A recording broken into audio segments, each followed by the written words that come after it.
Okay. Hi everybody, I'm Jenny. I work at Lynher Dairy's cheese company, and this is where the magic happens to make the Cornish Yarg. This is known as the Nettling room. There is 4 ladies, another 3 ladies amongst me here, doing the same job as me. And our job is to apply the Stung and nettles to the actual surface of the cheese. So I'm just going to run through with you what we've actually got here. So this is the common garden Stung and nettle. Nothing unusual or different about it. We're very, very strict in where we can pick these. We pick them in the spring, sometimes falling into the early parts of the summer. We're very, very strict, as I say, where we pick them, so make sure that we've got the cleanest leaves possible. So what we do is, well, once we've got our Stung and nettles, we actually freeze them. Lots of people ask us about how do we keep them for our production, because obviously we need them for 12 months and we can't afford to run out. We can't just run out and pick more Stung and nettles. So what we do is we store them and we freeze them. And once we freeze them, they actually lose their sting, so we can handle them quite nicely without being stung.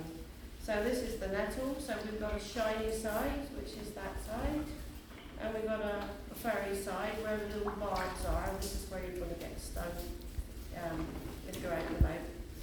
So what we do is, I tend to pick them up by what I call the neck, which is just that little bit of a stalk, and keep your thumb there. So what we're trying to do now, we need to wash that leaf, and we need to make sure that that leaf is as clean as possible. So we go 5 times, and we make sure it's completely submerged. And with the shiny side, we're going to apply to the cheese. So I use 2 hands there, if you notice, and then I just put that on the side of the cheese, shiny side facing the surface, and with a brush, just an ordinary paintbrush, I push the moisture out, so I'm forcing that leaf on the cheese. You can see here that I'm actually making a pattern. So what we're aiming to do is to cover the cheese completely in nettles.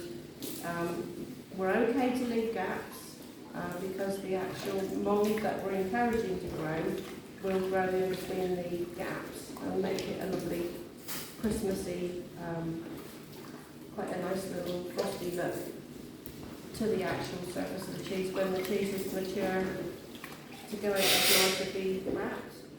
So what I'm doing now is just filling the top in. So 1, 2, 3, 4, 5. You look at the cheese and you think, well, that's a good leaf going there. Brush it off. 1, 2, 3, 4, 5. That's just to make sure everything's nice and clean. And it's on there like that. And then what we do is turn the cheese over. And you can see the pattern that I've made. So what we have to do now is fill in the gaps. And as I said, we're okay to leave a few gaps like that, because the mould will grow in between. So 1, 2, 3, 4, 5.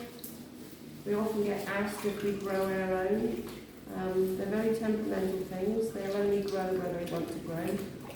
So we're very lucky we have nettling patches around us, which we tend to go back on year. Most of us pick in the season.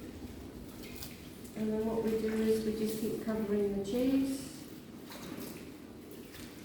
all the way around. And the reason why we put the leaf on is because it's a very, very quirky idea.